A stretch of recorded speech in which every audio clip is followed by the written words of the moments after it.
नमस्कार दोस्तों। और आज मैं फिर आपके सामने हाजिर हुआ हूँ। आपको कुछ ऐसे 10 सॉल्यूशंस बताऊंगा कि किस तरह से आप इस पर वर्क करके अपने देश को आत्मनिर्भर बनाने की दिशा में एक महत्वपूर्ण योगदान दे सकते हैं।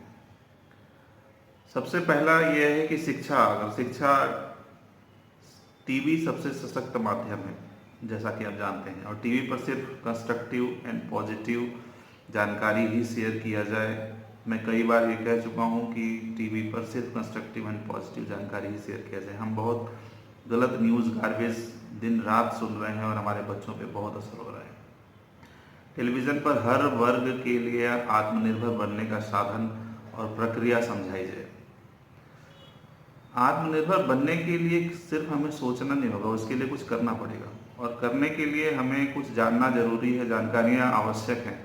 हमारे जो युवा हैं, हमारे जो प्रौढ़ अवस्था में जो लोग पहुंच चुके हैं, बेरोजगार हैं, उनके लिए कुछ भी कहीं भी ऐसा कुछ कार्यक्रम नहीं चल रहा है कि वो लोग कुछ कर सकें।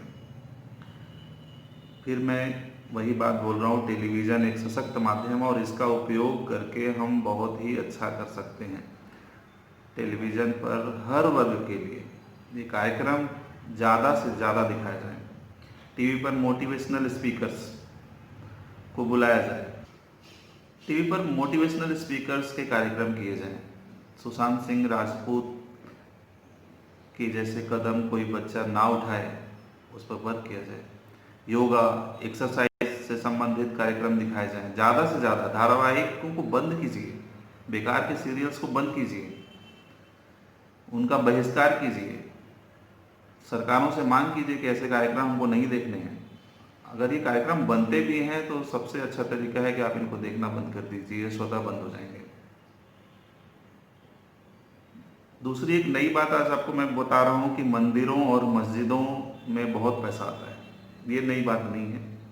नई बात यह है कि वहाँ से कुछ भी ऐसा कार्यक्रम नहीं किया जाता जिससे रोजगार सृजन हो। मंदिरों और मस्जिदों के जो धन संपदा है उनका उपयोग रोजगार परक कार्यक्रमों में किए जाएं, उनसे नए संसाधन बनाए जाएं। ये मंदिर मस्जिद खुद करें, सरकारों की आवश्यकता नहीं इसके लिए। मंदिरों और मस्जिदें खुद कर सकती हैं। अनेक कार्यक्रम शुरू किए जा सकते हैं जिसमें उनके कम्युनिटी के बच्चों को बुला के, अलग अलग कम्युनिटी के बच्चों को बुला के रोजगार से संबंधित कार्यक्रम दिखाए जाएं, सिखाए जाएं, स्किल डेवलप किया जाए। कम्युनिटी अपने यहाँ के बेरोजगार बच्चों को बुलाए, उनके रोजगार के लिए कुछ सहायता दे, उनको दुकानें, शॉप्स, प्रोडक्ट्स बनाने के तरीके, कुछ भी जो सिखा सकते हैं आप सिखाइए। स्कूल्स में शिक्षा व्यवस्था में बदलाव बहुत जरूरी है।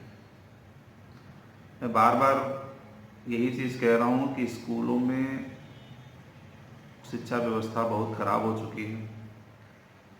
इसे बदलाव की बहुत ही आवश्यकता है और आपको इसके लिए सड़क पे आना होगा। स्कूल में शिक्षकों की नियुक्ति की प्रक्रिया को कड़ा एवं व्यवहारिक करना पड़ेगा।